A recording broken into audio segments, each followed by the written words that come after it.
우리는 지난주 24장의 말씀에서 벨릭스 앞에서 이 변론함과 또 벨릭스와 그의 아내 두루실라에게 의와 절제와 장래에 오는 심판에 대한 말을 바울이 증거한 말씀에 대해서 우리가 함께 살펴봤습니다. 오늘 25장에서는 새로 부임한 베스도 총독에게 신문을 받음에 대한 말씀을 우리들에게 해주고 있습니다. 이렇게 벨릭스는 유대 총독에서 물러나고 2년 뒤에 베스도가 총독으로 왔습니다. 베스도는 유대 총독으로 가이사랴에 오자마자 3일 뒤에 예루살렘으로 올라가서 대제사장들과 유대의 장로들을 만났습니다. 그런데 이 자리에서 유대 장로들과 대제사장이 바울을 이곳 예루살렘으로 데려와서 재판을 받게 해달라고 요청한 것입니다. 그러자 베스도는 바울이 가이사랴에 있고 자기도 얼마 지나지 않아서 그곳으로 가니까 너희들 중에 유력한 사람들이 나와 함께 가서 신문해서 고발할 거리를 찾으라고 이야기한 것입니다. 사실 이 말에는요, 두 가지의 의미를 가지고 있습니다. 첫째, 베스도가 총독으로 오자마자 예루살렘으로 올라간 배경입니다.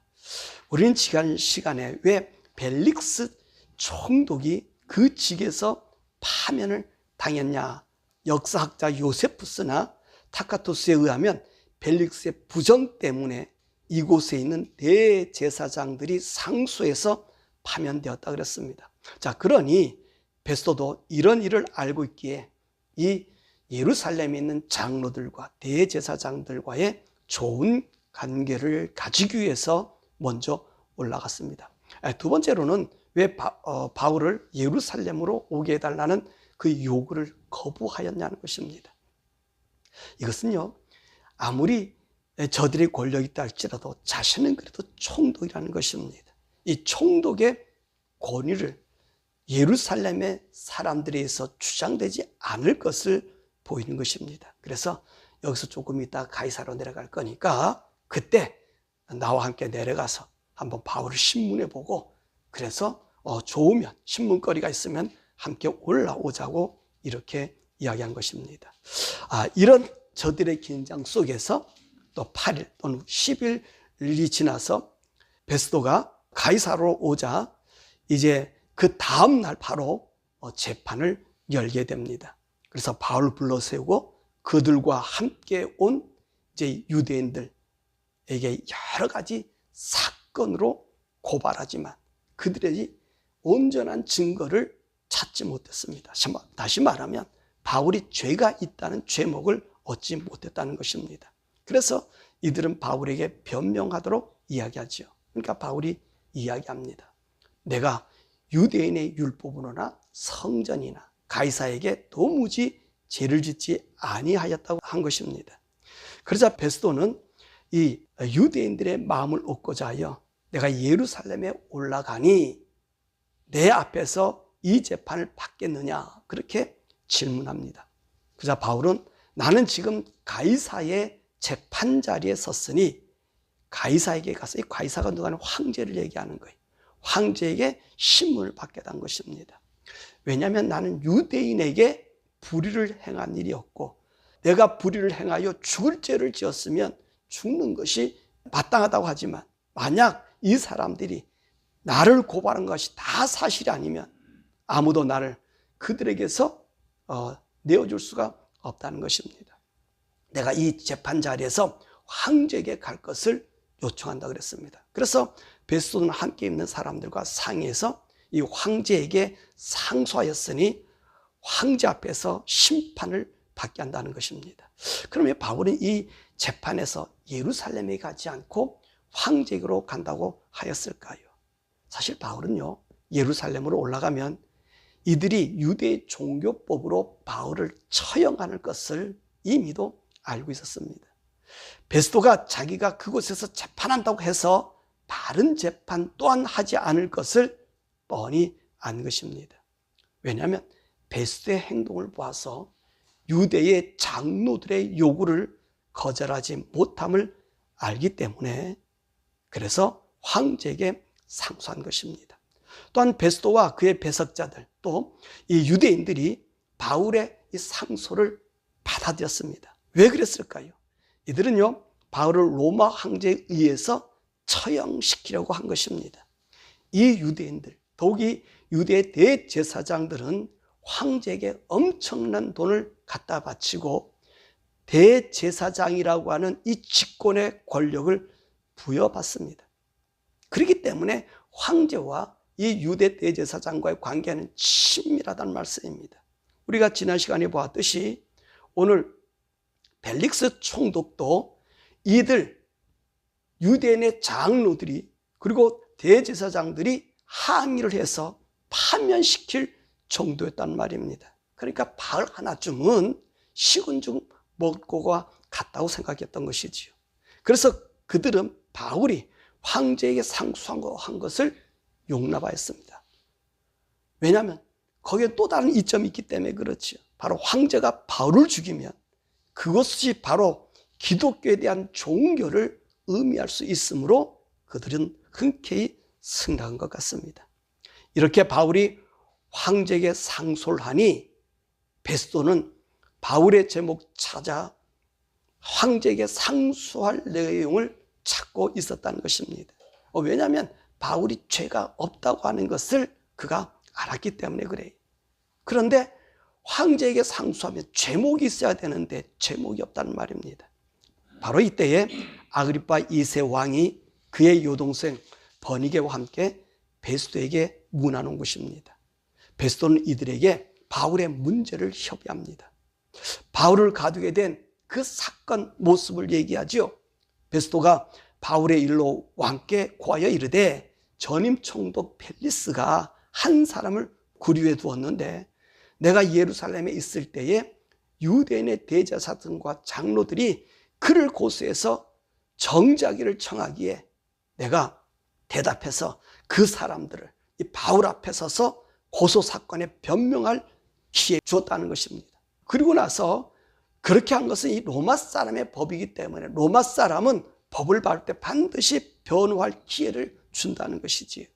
그래서 그들이 나와 함께 여기 와서 내가 지체하지 아니하고 그 이튿날에 재판을 자리를 마련해서 그 사람을 데려와서 바울을 데려와서 그 원고들 오늘 대제사장의 그 무리들에게 써서 내가 짐작할 것 같은 악한 혐의는 하나도 제시하지 아니하고 오직 자기들의 종교와 또는 예수라는 이가 죽은 것을 살아있다고 바울이 주장하는 그 일에 관한 문제로 고발된 것뿐이라는 것입니다. 그래서 내가 이 일에 대해서 어떻게 심리할지 몰라서 바울에게 묻되 예루살렘에 올라가자 그랬더니 그는 거기서 신문을 받지 않는다고 했다는 것입니다. 그래서 바울은 오히려 황제에게 판결을 받도록 자기를 지켜주기를 호소했다는 거지요. 그래서 내가 황제에게 보내기까지 지켜두라고 명령했다는 것이에요. 이 말들은 이 아그리빠가 자기도 바울의 말을 듣기를 원한다고 했습니다. 그래서 베스도는 다음날 바울을 데려다가 변명을 듣기로 합니다. 그러니까 이튿날 아그리빠와 버니게가 크게 위험을 갖추고 와서 천부장들과 시중에 높은 사람들과 함께 적견 장소에 들어오고 베스도의 명으로 바울을 데려왔습니다. 자, 베스도가 말하죠. 아그리빠 왕이여, 여기 있는 여러분이여, 당신들이 보는 이 사람 유대의 모든 무리가 크게 외치되 살려두지 못할 사람이라고 하여 예루살렘에서와 여기에서도 내게 청원했다는 것입니다. 근데 내가 살펴보건대 죽을 죄를 범한 일이 없다는 것입니다. 그러나 그가 황제에게 상소한 고로 황제에게 보내기로 결정했는데 근데 황제에게 확실한 제목의 사실을 아랠 것이 없으므로 오늘 바울을 여기다 세워서 신문한 후에 상소할 자료 좀 얻으려고 아그리빠 왕 당신 앞에 내셨다는 것입니다. 왜냐하면 제목도 없이 제수를 보내는 것이 무리한 일인 줄 알기 때문이다. 그렇게 이야기했다는 것입니다. 그러니까 이 베스도가 아그리빠 왕에게 바울의 문제를 논하고 그 자문을 구한 것은 어떤 이유였었다고 그랬죠? 아그리빠 왕의 자문을 얻어서 황제에게 그 소장을 제대로 만들겠다는 것입니다. 그러면 이 아그리파 왕은 누구냐는 것입니다. 이 누구이기에 오늘 베스도가 이분에게 그 도움을 청했을까 하는 것입니다. 이 아그리파 왕은 아그리파 2세로 아버지 헤롯의 후광을 받고 로마의 황제 글라디우스나 네로의 은총을 받은 사람입니다. 이 사람 우리가 배웠는데 우리 사도행전 12장에 나온 아그리파 1세, 헤롯 아그리파 1세를 말하고 있습니다. 이 사람이 어떤 사람이에요?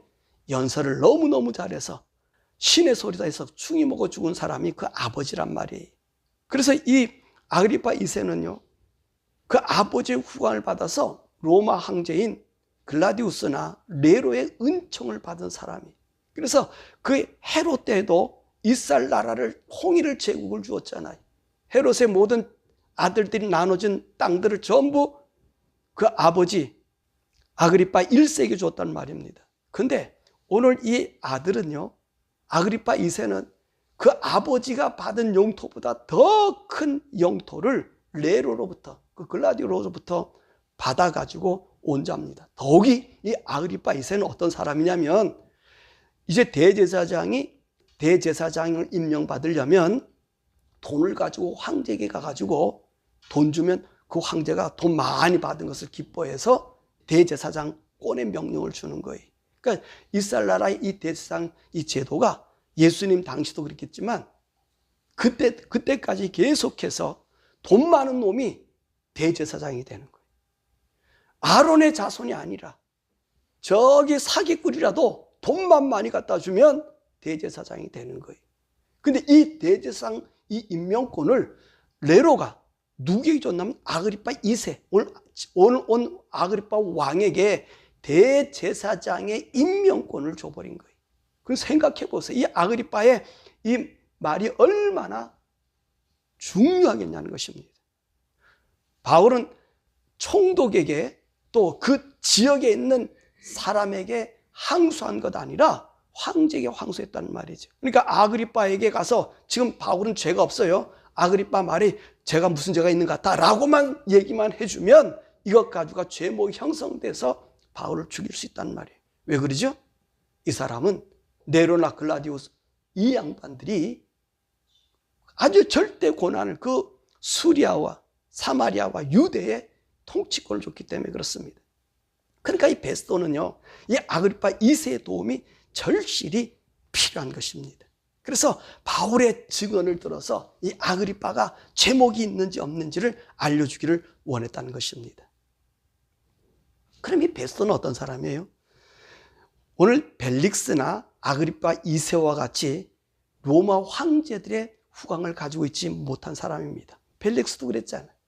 그 왕의 종으로 있다가 그죠? 사면받아서 유대 총독으로 온 사람이.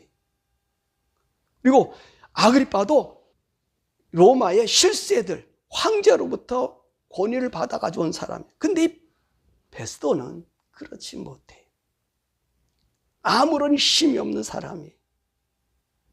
단지 이 사람은 지금 이 땅에 와서 사람들과 잘 조화를 누릴 수 있는 그런 사람의 평가를 받고 있다는 것입니다. 그래서 이 베스도는 이 관계를 아주 잘한 사람이. 그래서 아까 말씀 봐도 유대인들에게 그들의 비율을 맞춰주고 아그리파 2세에게 그를 대우해서 자신의 위치를 지켜나간 것입니다. 한마디로 인간관계를 잘한 사람입니다. 사실 인간의 삶에 있어서 가장 중요한 것이 뭐죠? 바로 인간관계가 아닙니까?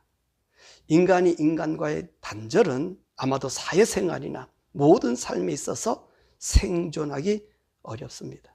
그래서 우리는 인간과의 관계를 잘하는 사람을 좋아하고 또 원만한 성격을 소유한 사람이라고 평가하고 또 그렇게 인간관계 잘하는 사람을 인생의 삶의 중요한 덕목으로 생각한다는 것입니다. 그런데 하나님 앞에서의 인간관계는 어떠할까요? 오늘 이 문제의 진모습을, 참모습을 보인 사람이 바로 베스도입니다. 그는 사람들과 참으로 원만한 사람입니다. 또한 바울에게도 원만한 관계를 유지했고요. 바울을 죽이려는 유대인에게도 그들 속내를 알고 잘 다스렸고요. 바울이 황제에게 심판을 받겠다 하니까 그들과 상의해서 황제에게 상수할 것들을 만든 사람입니다. 근데 바로 이것이 이 베스도의 장점이면서 뺑점이었다는 것입니다. 왜냐하면 그는 바울이 죄가 없음을 이미도 알았습니다. 그러나 그는 바울을 가두어 두고 황제에게 상소를 받아주려고 한 것은 바울이 죄가 없지만 자신들과의 관계, 즉 유대인들과의 관계를 중요시 여겼다는 말씀입니다. 그래서 오늘 9절의 말씀 보면 유대인의 마음을 얻고자 하여라고 얘기한 거예요. 유대인의 마음을 얻고자 하여 바울에게 예루살렘으로 가서 재판을 받겠냐고 물은 것입니다. 이것은 관계를 이용한 죄 없는 자를 죄 있는 자로 죽이려는 계획에 동참하는 것입니다. 바로 이 점이에요. 인간의 관계는 자신들의 이익을 위해서 자신의 결정도 타인의 의견에 동의한다는 것입니다. 이것은 얼마나 무서운 일입니까? 바울이 죄가 없으면, 그의 죄를 발견하지 못하였으면 바울을 그냥 석방하면 되는 것입니다. 그러나 굳이 죄 없는 자를 죄 있는 자로 묶고 놓는다는 것입니다. 그러다 보니 어떤 문제가 생깁니까? 바울이 황제에게 심판을 받겠다고 해서 그것을 받아들였는데 실상은 죄목이 없다는 것입니다. 바울이 무엇 때문에 황제의 심판을 받겠다는 것입니까? 바로 유대의 종교 문제입니다. 이 문제는 유대 법대로 하면 되는 것입니다. 그런데 이 율법에 대해서도 바울이 어긴 것이 없는 것을 알았어요. 이것으로는 황제에게 재판받을 권리 없다는 것입니다. 만약에 재판받겠다고 이 모습으로 가면 지금 무엇이 문제가 되죠? 총독의 차질의 문제가 생기는 고민이 생기는 것입니다. 그래서 아그리파 왕이 오니 그 문제의 답을 얻기 위해 바울을 다시 그 앞에 세우게 된 것입니다. 이처럼 인간 관계는 단순한 답, 예와 아니오를 정하지 못하고 예도 아니오도 아닌 중간 단계에서 죄를 짓는다는 것을 보여준 것입니다.